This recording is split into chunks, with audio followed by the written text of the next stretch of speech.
America ने दक्षिण चीन सागर पर चीन पर ताज़ा हमला कर दिया है और ये रिपोर्ट आ चुकी है एशिया टाइम्स की तरफ से। नए अमेरिका विदेश विभाग के पेपर ने विवादित समुद्र पर चीन के अवैध दावों के रूप में जो देखा है उस पर नया लक्ष्य रखता है। संयुक्त राज्य अमेरिका ने दक्षिण चीन सागर में चीन की समुद्री महत्वाकांक्षाओं को बाधित करने के लिए अपनी नौसैनिक और राजनयिक डिप्लोमेट्स दोनों प्रयासों को आगे बढ़ाते हुए एक धमाकेदार शुरुआत की है और एक नए 47 पृष्ठ शोध पत्र पर अमेरिकी विदेश विभाग ने बीजिंग को दक्षिणी चीन सागर में अपनी गैर कानूनी और जबरदस्त गतिविधियों को रोकने के लिए कहा है और गंभीर रूप से कमजोर के क्षेत्र में एशियाई शक्ति के विशाल दावों को खारिज कर दिया है। महासागरों में कानून और कन्वेंशन में परिलाक्षित इंटरनेशनल लॉज जो होते हैं उनके सार्वभौमिक रूप से मान्यता प्राप्त प्रावधान। इन समुद्र दावों का समग्र प्रभाव यह है कि पीआरसी दक्षिण चीन सागर के अधिकांश हिस्सों पर अवैध रूप से संप्रभुता या किसी विशेष अधिकार के क्षेत्र का दावा करता है। पेपर ने संयुक्त राष्ट्र सम्मेलन के एक पक्ष में के रूप में चीन को अपने दायित्वों की याद दिलाते हुए कहा है कि समुद्र के कानून UNCLOC हैं,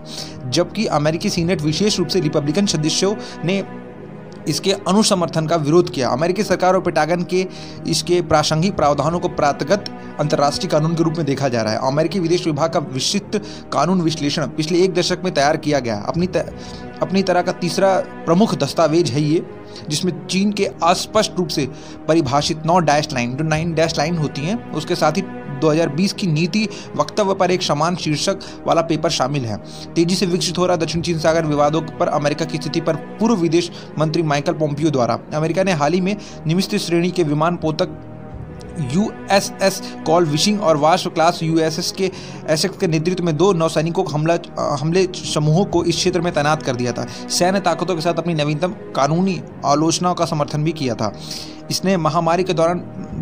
जब ये लॉकडाउन चल रहा था और ये सारी चीज़ें हो रही थी तो उसके दौरान पेंटागन द्वारा तीसरी बड़ी नौसैनिक तैनाती को चिन्हित कर दिया गया, तो वहाँ पर साइन कर दिया गया तो उस चीज़ को लेकर के कि डिनोट कर दिया गया कि यही चीज़ है, जिसमें 2020 से 2021 तक 2 दोहरे वाहक की तैनाती शामिल है, क्योंकि दोनों महाशक्तियों उच्च दाव वाली समुद्री विवादों में आगे हैं, जबकि अमेरिका समुद्री क्षेत्र में विवादित भूमि क्षेत्र की स्थिति पर तकनीकी रूप से तटस्थ बना हुआ है, जिसमें चीन और अन्य दावेदार राज्यों द्वारा क्षेत्र पर किसी अत्यधिक गैरकानूनी दावों पर गतिविधियों का लगातार विरोध किया गया है। अमेरिकी विदेश विभाग के महासागरों और अंतर्राष्ट्रीय पर्यावरण और वैज्ञानिक मामलों के ब्यूरो द्वारा ये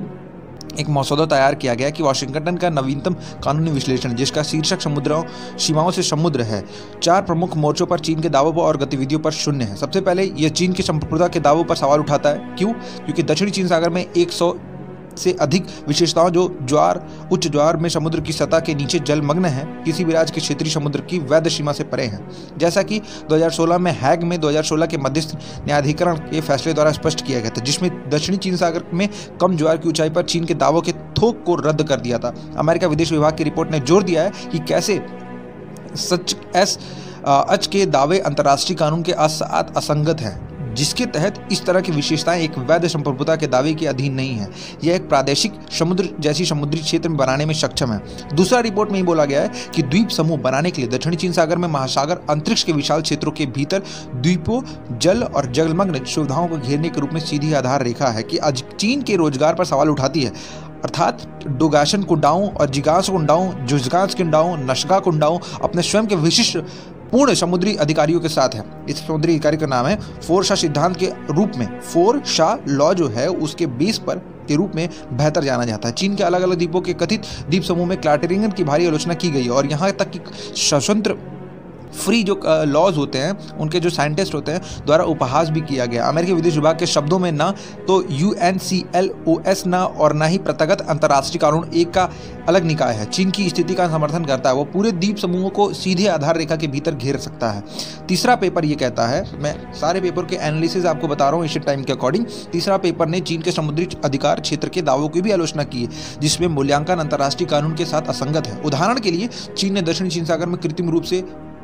बनाए द्वीपों में 12 समुद्री मील से अधिक क्षेत्राधिकार का दावा किया है, जिसमें कि इसमें 200 समुद्री मील विशेष आर्थिक क्षेत्र EEZ है में आर्थिक स्थिति समुद्री का विरोध किया है। UNSL के हालांकि विदेशी युद्धपोतों के तटीय राज्य के 12 क्षेत्रीय मील प्रादेशिक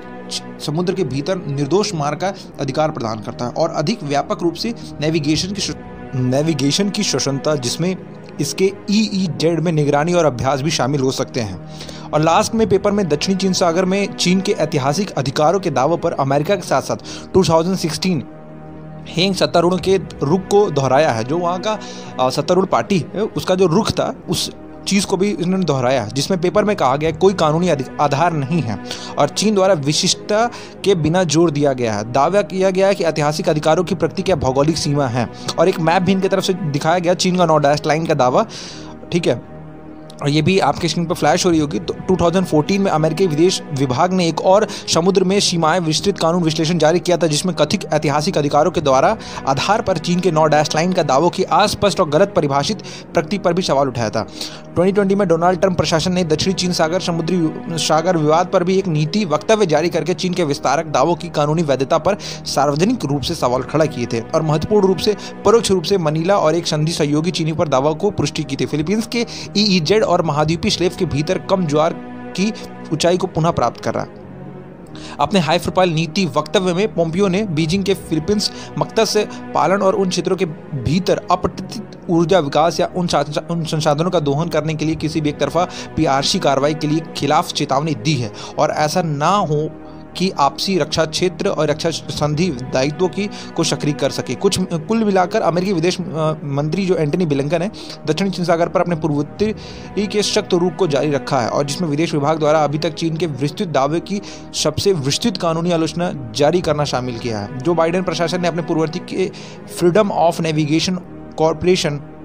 FONOPS को भी दोगुना कर दिया, जिसका उद्देश्य क्षेत्र में चीन की जबरदस्ती गतिविधियों को रोकना है। पिछले 2 वर्ष में पेटांगा ने दक्षिणी चीन सागर में कम से कम 2 दोहरे वाहर स्ट्राइक ग्रुप CSC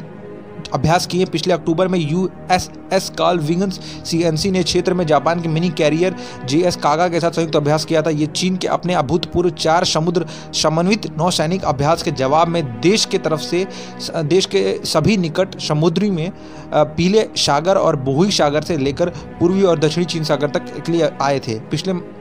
महीने जो ये महीना बीता हुआ है चीन ने पश्चिमी प्रशांत क्षेत्र में पीपुल्स लिबरेशन आर्मी की नौसेना PLN की लिओंगिंग विमान पोतों की तैनाती कर दी थी, जो कि मैंने आपको एक वीडियो में बताया था। अपने स्वयं के प्रमुख अभ्यासों का आयोजन किया था, जबकि शेडोंग की यथार्थवादी युद्ध उन्मुख अभ्यास के लिए दक्षिण चीन सागर में तैनात किया गया था। इस साल अमेरिका की पहली बड़ी तैनाती में निवित्स श्रेणी के विमान मोहत पोत USS कार्ल विशंस और वास्प क्लास USS शेक्स ने संयुक्त अभ्यास के लिए दक्षिण चीन सागर में प्रवेश कर दिया और कार्ल विडेंस स्ट्राइक ग्रुप फिलीपींस, मलेशिया और इंडोनेशिया की सीमा को चिन्हित करते हुए स्लैब्स सागर क्षेत्र की ओर बढ़ रहा है, जबकि USS Essex ambitious ready group ARG Hind महासागर में मलक्का जल डामरू मध्य के माध्यम में विवादित क्षेत्र की ओर बढ़ रहा है। मध्य में इसका जो महीना लंबा मिशन है ये, जैसा कि कार्यालय में अपने दूसरे वर्ष में प्रवेश करता है। बाइडेन प्रशासन काफ़ी हद तक चीन और दक्षिणी चीन सागर में विवादों पर एक साथ कानूनी, राजनयिक और नौसैनिक मोर्चों पर सख्त रुख बनाए रखने के लिए अपने वादों पर खरा उतरा है। ये सारी जो रिपोर्ट और रिसर्च आई है रिचर्ड डायरिन के ट्विटर हैंडल से आई हुई है और इसकी एक रिपोर्ट भी आई हुई है। अमेरिका का जो टोटली रिपोर्ट है, इस रिपोर्ट का सिर्फ यही मतलब है, एक लास्ट अगर मैं अपने कंक्लूजन के हिसाब से बताऊं, ये मैंने पूरी रिपोर्ट आपके सामने पढ़ के बताई, इन सारी चीज़ों के पॉइंट ऑफ व्यूज़ मैंने आपको बताया। अमेरिका का अगर टोटली कहना मांगे तो वो चीन और दक्षिणी चीन महासागर जो भी है उसमें अपना रुख सख्त कर रहा है, ठीक है, और दक्षिण चीन सागर में अपने दायित्व को निभा रहा है जो उसको असल में निभाना चाहिए, ठीक है। क्योंकि देखिए अमेरिका हो या कोई भी कंट्री हो, अगर उसको लगता है कि कुछ गलत हो रहा है तो शायद अमेरिका को छोड़कर और कंट्री दबा ना उठा पाए, जिसे अब भारत उठा रहा है। और भी कंट्रीज हैं जो उठाती हैं लेकिन उतना प्रखर रूप से नहीं उठा पाती, जिसे अमेरिका के विदेश विभाग पेटांगन ने इतना कड़क रुख अपना कर सारी चीज़ों को क्लियर कर दिया और लंबे चौड़े एक वक्तव्य में इन्होंने एकदम स्ट्रेट चाइना को आंसर दे दिया है। इसी तरह भारत के विदेश मंत्रालय ने बहुत सारा स्ट्रेट आंसर दिया चाइना को। इस वीडियो पे आपका क्या मानना है हमें कमेंट करके ज़रूर बताइएगा और चैनल पर अगर पहली बार आए तो चैनल को सब्सक्राइब कर लीजिएगा, लाइक कर लीजिएगा, फॉलो कर लीजिएगा, जिससे आपको नोटिफिकेशन ऑलवेज मिलती रहेगी मेरी हर वीडियोज़ की। Thank you so much for your watching. Thank you so much.